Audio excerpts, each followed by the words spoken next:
That's Step Dave Campbell's Texas football. Back here at the Coastal Bend Coaches Association Clinic here with the head coach of the Corpus Christi Carroll Tigers, Coach Cal Neathlerin. Coach, first off, appreciate you taking a few minutes to chat with us.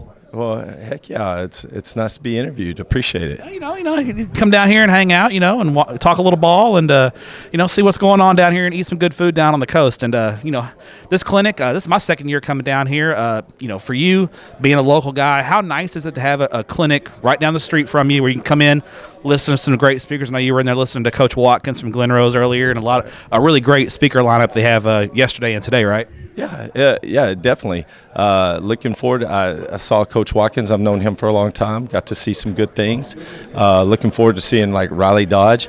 You're right. It's nice. This is my second year too, and usually I've always had to travel. And I'm 20 minutes from home, so this is really nice. All right, Coach, now looking at your ball club, and you guys have been competitive the last couple of years, haven't been able to break through and get into the playoffs just yet. Looking ahead, what do you guys think you need to do as a program to take that next step and break through and get one of those top 4 seeds and become a playoff team?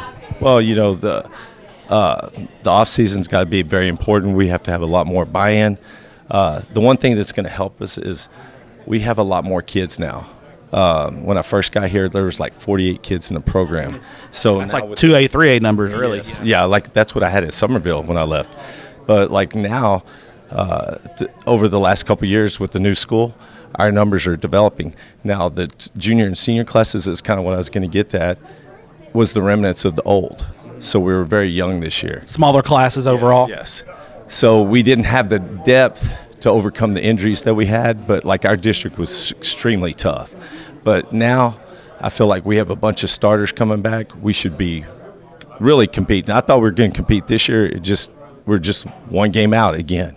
Just got to break through and kind of break that glass ceiling. You mentioned injuries, and that's kind of it's bad when it's happening, but looking ahead to next year, it could be a little bit of a blessing in disguise because maybe some young guys got reps and experience that wouldn't have got that experience, and that kind of helps develop depth along with that increased numbers. How many numbers do you guys have in the program at the end of last year? Over 100? Oh, yeah. As a program from 9th through 12th, we ended up, when I first got here, like I said, 48 starting, but we ended up with the 150 overall, with the new freshman group coming up. Yeah. This year, we're at 190. Yeah, so you're almost 4 times the numbers there. Yeah, hopefully we'll be over 200 this year. Okay, and that's where you develop that depth, and I guess that's a good problem to have at the sub-varsity level, finding places for kids to play and having full teams, because I think sometimes people forget that when you throw a guy in, it's a freshman or sophomore into varsity too early, it can really stunt the development a little bit, right? Exactly, for sure. And I don't believe I try not to move freshmen up, but the sophomores we just had to have them, and they did a really great job for us this year. All right, now, we talked about off-season, we talked about the clinic a little bit. Now let's talk about realignment a little bit.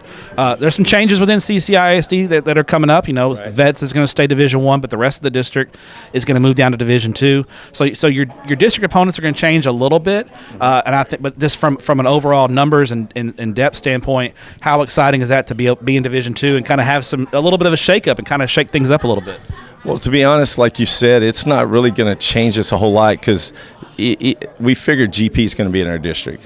The only new district opponent probably will be Alice, and we didn't really play them, but we know of them. They're kind of local. Yeah, so our kids will know them. But GP, we already play them.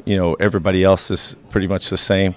The one thing that we're worried about, or not worried about, not sure, is Victoria West. Sure. Knowing if you're going to have 3 or 4 non-district games. Right. Yeah. And then, speaking of non-district, I know obviously nothing can be set until after realignment, but there's some verbal handshake agreements. Do you have anything set up for non-district yet? Right now, I'm still looking for. It depends on where we're playing vets. Sure. So we're waiting. Us and Miller kind of not sure. But you're going to play vets, right? You're going to keep that series going. Vets for sure. And then week 3, we're either San Antonio Southwest or Midway, depending on. But I have Southwest first, and then Cal on week 4. Okay. So you got a little bit of a schedule set. So, okay. Well, good deal. Well, Coach, I appreciate your time. We'll let you get back to listening to some guys talk ball. Good luck to the Carroll Tigers this offseason. I'm sure we'll see you on the clinic circuit here this offseason and getting ready for coaching school. Appreciate it. Thank you very much.